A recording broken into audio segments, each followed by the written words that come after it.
এই রাজাকারের প্রেতাত্মারা এই বাংলার পবিত্র জমিনে আমি রাজাকার বলে স্লোগান দেওয়ার ঔদ্ধত্য দেখিয়েছে।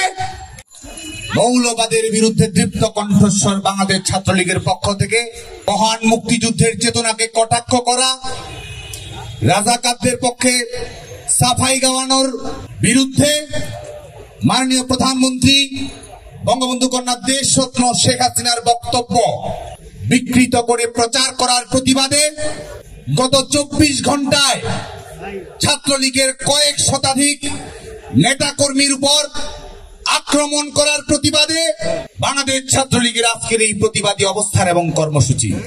প্রিয় বন্ধুগণ, আপনারা অবগত আছেন বাংলাদেশ ছাত্রলীগ সরকারি চাকরিতে নিয়োগ প্রক্রিয়ার একটি যৌক্তিক, অন্তর্ভুক্তিমূলক, যুগোপযোগী, দূরদর্শী এবং টেকসই সমাধান চেয়েছে। সেটি নিশ্চিত করার জন্য বাংলাদেশ ছাত্রলীগ সংশ্লিষ্ট সকল পক্ষের সঙ্গে আলাপ আলোচনা করেছে, পলিসি লেভেলে ডিসকাশন করেছে। কোটা সংস্কার কিভাবে হতে পারে সেজন্য সাধারণ শিক্ষার্থীদের কাছে আমরা মতামত চেয়েছি। আমরা পলিসি অ্যাডভোকেসি প্রোগ্রাম এবং ডোর টু ডোর ক্যাম্পেইন চালু করেছি। আমরা সাধারণ শিক্ষার্থীদের কাছে লিফলেট বিতরণ করেছি, তাদের কাছে ফর্ম দিয়েছি। মেইলে, ওয়েবসাইটে আমাদের অসংখ্য মতামত এসেছে, যেখানে তারা বলেছে কিভাবে একটি যৌক্তিক সংস্কারের রূপরেখা তৈরি হতে পারে। বাংলাদেশ ছাত্রলীগ ধারাবাহিকভাবে একটি যৌক্তিক প্রক্রিয়ার দিকে অগ্রবর্তী হয়েছে।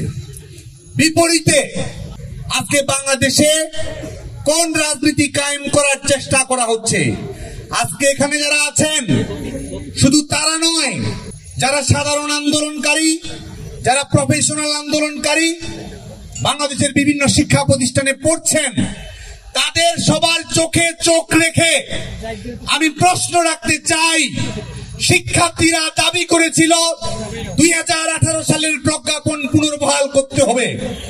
দেশরত্ন শেখ হাসিনার সরকার যে 18 সালের প্রজ্ঞাপন জারি করেছিল, যেই প্রজ্ঞাপন অনুযায়ী সরকারি নিয়োগ প্রক্রিয়ায় কোনো কোটা 9ম থেকে 13তম গ্রেডে চালু নেই, সেটি পুনর্বহাল করার দাবি জানিয়েছিল শিক্ষার্থীরা। অ্যাপিলেট ডিভিশনের রায়ের মাধ্যমে, হাইকোর্ট ডিভিশনের রায়ের উপরে স্ট্যাটাস কো জারির মাধ্যমে 2018 সালের প্রজ্ঞাপন পুনর্বহাল হয়েছে। ঠিক এই মুহূর্তে যারা আন্দোলন করছে, যারা এখানে রয়েছে, বিভিন্ন শিক্ষা প্রতিষ্ঠানে লেখাপড়া করছে, যারা চাকরি প্রত্যাশী, সবাই অবগত রয়েছে। তাহলে কিসের জন্য এই টেনে হিসেবে আন্দোলনকে লম্বা করা? তাহলে কিসের জন্য শিক্ষার্থীরা যেটি চেয়েছে সেটি বাস্তবায়িত হয়েছে, তারপরও কিসের সব রঙ্গ তামাশা আজকে বাংলাদেশের রাজপথে মঞ্চস্থ করা হচ্ছে? যারা বৈষম্য বিরোধী ছাত্র আন্দোলনের প্ল্যাটফর্ম গড়েছে, তারা বলেছিল 2018 সালের প্রজ্ঞাপন যদি পুনর্বহাল হয় তাহলে তারা সরে আসবে। প্রজ্ঞাপন পুনর্বহাল হয়েছে, তারা কি রাজপথের নৈরাজ্য থেকে সরে এসেছে? সরে আসেনি। আমাদের মহান মুক্তিযুদ্ধের চেতনাকে কটাক্ষ করে তারা রাজনৈতিক কর্মকাণ্ড পরিচালনা করেছে। যখন 18 সালের প্রজ্ঞাপন পুনর্বহাল হলো, তখন তারা কমিশন নাটক এবং পরবর্তীতে জরুরি সংসদ অধিবেশনের হাস্যকর কথাবার্তা বলছে। আমরা প্রশ্ন রাখতে চাই, তারা কি সাংবিধানিক শাসন সম্পর্কে ন্যূনতম ধারণা রাখেন না? তারা কি আইন বিভাগ, বিচার বিভাগ, নির্বাহী বিভাগের পার্থক্য সম্পর্কে অবগত নন? তারা কি রাষ্ট্রের 3 অঙ্গের মধ্যে যে স্বাতন্ত্র্য রয়েছে সেই স্বাতন্ত্র্য সম্পর্কে তাদের সুস্পষ্ট ধারণা নেই? তারা আজকে গোটা বাংলাদেশ ব্যাপী এই অনাকাঙ্ক্ষিত পরিবেশ, এবং এই অনাকাঙ্ক্ষিত পরিবেশ কোথায় গিয়ে থামলো? শিক্ষার্থীরা কোটা সংস্কার চায়, শিক্ষার্থীরা যৌক্তিক কোটা সংস্কারের কথা বলেছে। কোটা না মেধা, যদিও এটি একটি পলিটিক্যালি ইনকারেক্ট স্লোগান, একাডেমিক দিক থেকে সম্পূর্ণ ইনকারেক্ট স্লোগান, সেই স্লোগান দিয়েছে, মেনে নিলাম। কোটা সংস্কার চেয়েছে, সেই কোটা সংস্কার চাই আন্দোলনকে তারা কোন জায়গায় পর্যবসিত করলো?